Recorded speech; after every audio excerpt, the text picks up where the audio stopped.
अंग्रेजी में हम दो शब्दों का इस्तेमाल करते हैं, नॉलेज और विजडम। नॉलेज यानी सामान्य ज्ञान, उसका स्रोत बाहर है, और दूसरी है विजडम। विजडम बाहर से नहीं आती, विजडम हमारी अंतरात्मा से आती है। यह वैचारिक नहीं है, यह कोई जानकारी नहीं है, इट इज नॉट इंफॉर्मेशन। हम कबीर को कहते हैं प्रज्ञावान व्यक्ति, वेरी वाइज मैन। निश्चित रूप से कबीर साहब कोई पढ़े लिखे नहीं हैं। कहते मसीह कागज छुओ नहीं, कलम लियो नहीं हाथ। तो फिर ये वाइज कैसे हैं? निश्चित रूप से ये कोई और गुण है जो अंतरात्मा से आता है। मिट्टी के दिए नामक किताब से ओशो के द्वारा लिखित कहानी नंबर 18, जिसका शीर्षक है प्रज्ञा परमात्मा है। एक घटना मैंने सुनी है। युद्ध के दिन थे और अचानक बमबारी शुरू हो गई थी। किसी निर्जन रास्ते पर एक धर्म पुरोहित कहीं जा रहा था। उसने जल्दी से भागकर पास में ही बनी लोमड़ियों की एक गुफा में शरण ली। जैसे ही वह भीतर पहुंचा, उसने देखा कि एक सैनिक अफसर पहले से ही वहां छिपा हुआ है। वह सैनिक अफसर एक कोने में हट गया ताकि नए आगंतुक के लिए जगह बन सके। तब पास में ही बम गिरने की आवाज़ सुनाई दी। पुरोहित के हाथ पैर कँपने लगे। उसने घुटने टेक कर परमात्मा से प्रार्थना शुरू कर दी। वह बहुत ज़ोर ज़ोर से प्रार्थना कर रहा था। उसने बीच में आंख उठाकर देखा तो पाया कि वह सैनिक अफसर भी उसी की भांति ज़ोर ज़ोर से प्रार्थना कर रहा है। फिर जब आक्रमण बंद हो गया, तब धर्म पुरोहित ने उस सैनिक अफसर से पूछा, बंधु, मैंने देखा कि आप भी प्रार्थना कर रहे थे। वह सैनिक अफसर हंसने लगा और बोला, महानुभाव, लोमड़ियों की गुफा में नास्तिक कहाँ?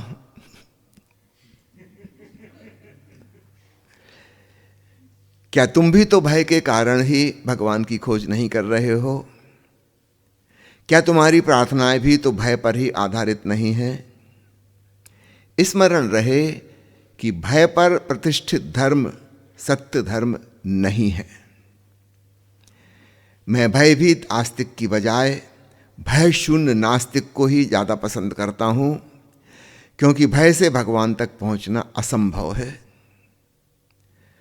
सत्य को पाने की पहली शर्त ही अभय है। थोड़ा विचार करो, क्या भय कभी प्रेम बन सकता है? और यदि भय प्रेम नहीं बनता तो प्रार्थना कैसे बनेगा? प्रार्थना तो प्रेम की ही पूर्णता है, किंतु मनुष्य के द्वारा बनाए गए सभी मंदिरों की बुनियादों में भय की ईंटें हैं, और भय के द्वारा गढ़ा हुआ भगवान भय की भावनाओं से ही निर्मित है। इसीलिए ही तो हमारा सभी कुछ असत्य हो गया है, क्योंकि जिनका भगवान भी सत्य नहीं है, उनका और क्या सत्य हो सकता है? और जिनका प्रेम असत्य है, जिनकी प्रार्थना असत्य है, जिनका भगवान असत्य है, यदि उनके प्राण ही असत्य हो गए हों तो फिर आश्चर्य कैसा? प्रेम से, केवल प्रेम से ही प्रार्थना सत्य होती है, और ज्ञान से, केवल ज्ञान से ही उसे जाना जाता है जो कि वस्तुतः है। मैं कहता हूँ, प्रेम करो, क्योंकि प्रेम की प्रगाढ़ता ही जीवन को प्रार्थना में परिणत कर देती है। मैं कहता हूँ, स्वयं की प्रज्ञा को जगाओ, क्योंकि उसका जागरण ही परमात्मा का दर्शन है। प्रेम और प्रज्ञा, जो इन दो बीज मंत्रों को समझ लेता है, वह सब समझ जाता है जो समझना चाहिए, और जो समझने योग्य है, और जो समझा जा सकता है। परमात्मा का मंदिर कहाँ है? जब कोई मुझसे पूछता है तो मैं कहता हूँ, प्रेम में, प्रज्ञा में। निश्चय ही प्रेम परमात्मा है, प्रज्ञा परमात्मा है। अंग्रेजी में हम दो शब्दों का इस्तेमाल करते हैं, नॉलेज और विजडम। नॉलेज यानी सामान्य ज्ञान, जो हमने बाहर कहीं से प्राप्त किया, स्कूल कॉलेज से, किताबों से, ग्रंथों से, शास्त्रों से, धर्म पुरोहितों से, गूगल से, चैट जीपीटी से, इंटरनेट से। उसका स्रोत बाहर है। वह जानकारी वाला ज्ञान है, और दूसरी है विजडम। विजडम बाहर से नहीं आती, विजडम हमारी अंतरात्मा से आती है। यह वैचारिक नहीं है, यह कोई जानकारी नहीं है, इट इज नॉट इंफॉर्मेशन। हम कबीर को कहते हैं प्रज्ञावान व्यक्ति, वेरी वाइज मैन। निश्चित रूप से कबीर साहब कोई पढ़े लिखे नहीं हैं। कहते हैं मसीह कागज छुओ नहीं, कलम लियो नहीं हाथ।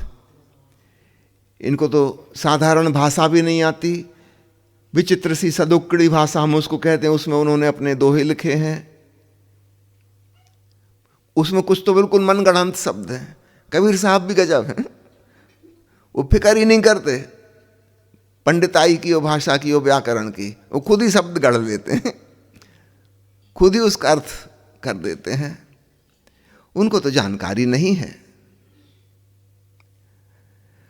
तो फिर ये वाइस कैसे हैं? इनको प्रज्ञावान कैसे हम कहते हैं? निश्चित रूप से ये कोई और गुण है जो अंतरात्मा से आता है। किताबी ज्ञान तो उनको बिल्कुल नहीं। साधारण सी बात का भी जवाब वो ना दे पाएंगे जो स्कूल का बच्चा दे सकता है। लेकिन कुछ और है इनके पास। तो इस फर्क को समझना, प्रज्ञा अथवा विवेक, उसे अंग्रेजी में हम विजडम कह रहे हैं, और एक है नॉलेज, जानकारी, ज्ञान, विद्वता। ये बिल्कुल अलग बात है। जिस आदमी ने हिरोशिमा नागासाकी पे बम गिराया और 1-1 लाख आदमी दोनों शहरों के 1 सेकंड में राख हो गए, दूसरे दिन पत्रकारों ने उसका इंटरव्यू लिया कि आपको कैसा महसूस हो रहा है। उसका मुझे बहुत अच्छा लग रहा है, I have done my duty. जो मेरा कर्तव्य था वो मैंने किया, जैसा आदेश मिला था वैसा किया। बम गिरा के जब मैं आया, थोड़ी देर अपने बच्चों के संग खेला, न्यूज़ देखी, प्रसन्न हुआ कि मैंने जो किया है उसका बहुत अच्छा परिणाम आया। 2 लाख आदमी मर गए। फिर खाना खाया, फिर पत्नी के संग प्रेम किया, चैन की नींद सोया। अभी सुबह हुई तो आप लोग आए हैं इंटरव्यू लेने। I am feeling great. क्या हम इस आदमी को आदमी भी कह सकते हैं?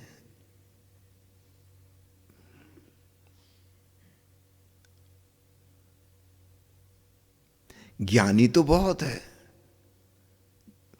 उस जमाने की श्रेष्ठतम वैज्ञानिक जानकारी उसके पास थी, तब तो उसको ये वाली ड्यूटी दी गई थी, पहला एटॉमिक वेपन इस्तेमाल करने की।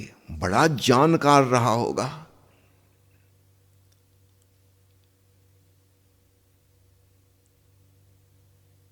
एटॉमिक वेपन की जानकारी कोई हंसी खेल तो नहीं है। बहुत ज्ञानी, बहुत बड़ा विद्वान, बड़ा अन्वेषक किस्म का। लेकिन मनुष्यता, आदमियत इसके अंदर बिल्कुल नहीं है। तो मैंने 2 एग्जाम्पल दिए बिल्कुल एक दूसरे के अपोजिट। एक संत कबीर और उनके जैसे सैकड़ों संत और हुए हैं। अधिकांश संत ग्रामीण थे, अनपढ़ थे, बहुत साधारण कुछ काम धाम करते थे। कोई कुम्हार था, घड़ा बनाता था, कोई कपड़ा सीता था, दर्जी था, कोई कपड़ा बुनता था, जुलाहा था, कोई किसान था, कोई नौकर था, घरेलू सेवक। एक से एक अद्भुत लोग, ज्ञानी और जानकार और विद्वान बिल्कुल नहीं। लेकिन दूसरी दिशा में उनके भीतर से कोई खजाना खुल गया है।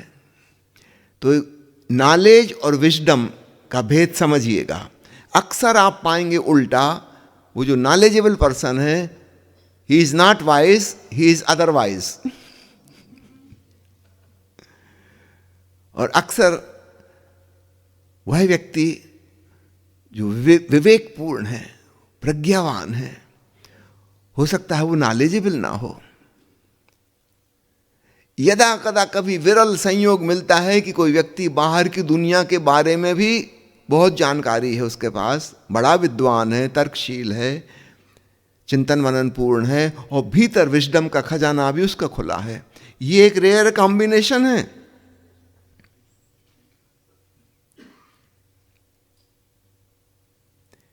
पिछली सदी में ओशो ने कहा अन्य बुद्ध पुरुषों के बारे में, अगर हम उनकी गिनती करें तो ओशो और कृष्णमूर्ति ये दो व्यक्ति रेयर कॉम्बिनेशन है। प्रज्ञावान भी हैं और विद्वान भी हैं। विद्वान ऐसे हैं कि सारे विद्वानों को पछाड़ दें, लेकिन याद रखना वह उनकी मुख्य देशना नहीं है। वो तो सिर्फ रास्ता बना रहे हैं कि तुम किसी प्रकार कन्विंस हो जाओ और तुम अपने भीतर निर्विचार में चले जाओ। तो विचारों का उपयोग वो कांटे की तरह कर रहे हैं। तुम्हारे मन में बहुत सारे कांटे चुभे हैं विचारों के, वो अपने कांटे से उनको भी निकाल देंगे और अंत में इस कांटे को भी फेंक देंगे। लेकिन उनके समकालीन जो अन्य बुद्ध पुरुष हुए वो इस प्रकार के नहीं हैं। मेहर बाबा, महर्षि रमन, जॉर्ज गुरजेफ, इनका ढंग दूसरा है।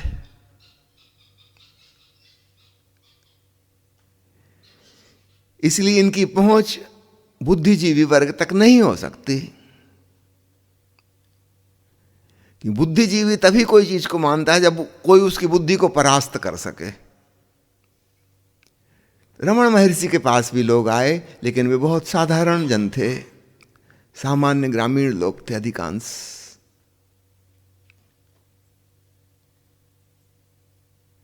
मेहर बाबा के पास जो लोग आए वो भक्त किस्म के थे। वो समर्पण कर सकते हैं, श्रद्धा कर सकते हैं, झुक सकते हैं।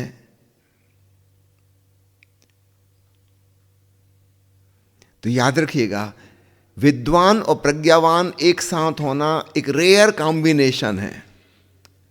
सैकड़ों बुद्ध पुरुषों में शायद कोई एक ऐसा होता है, सैकड़ों बुद्ध पुरुषों में कोई एक। अक्सर उल्टा होता है, प्रज्ञावान व्यक्ति विद्वान नहीं होता, विद्वान व्यक्ति प्रज्ञावान नहीं होता। 99%।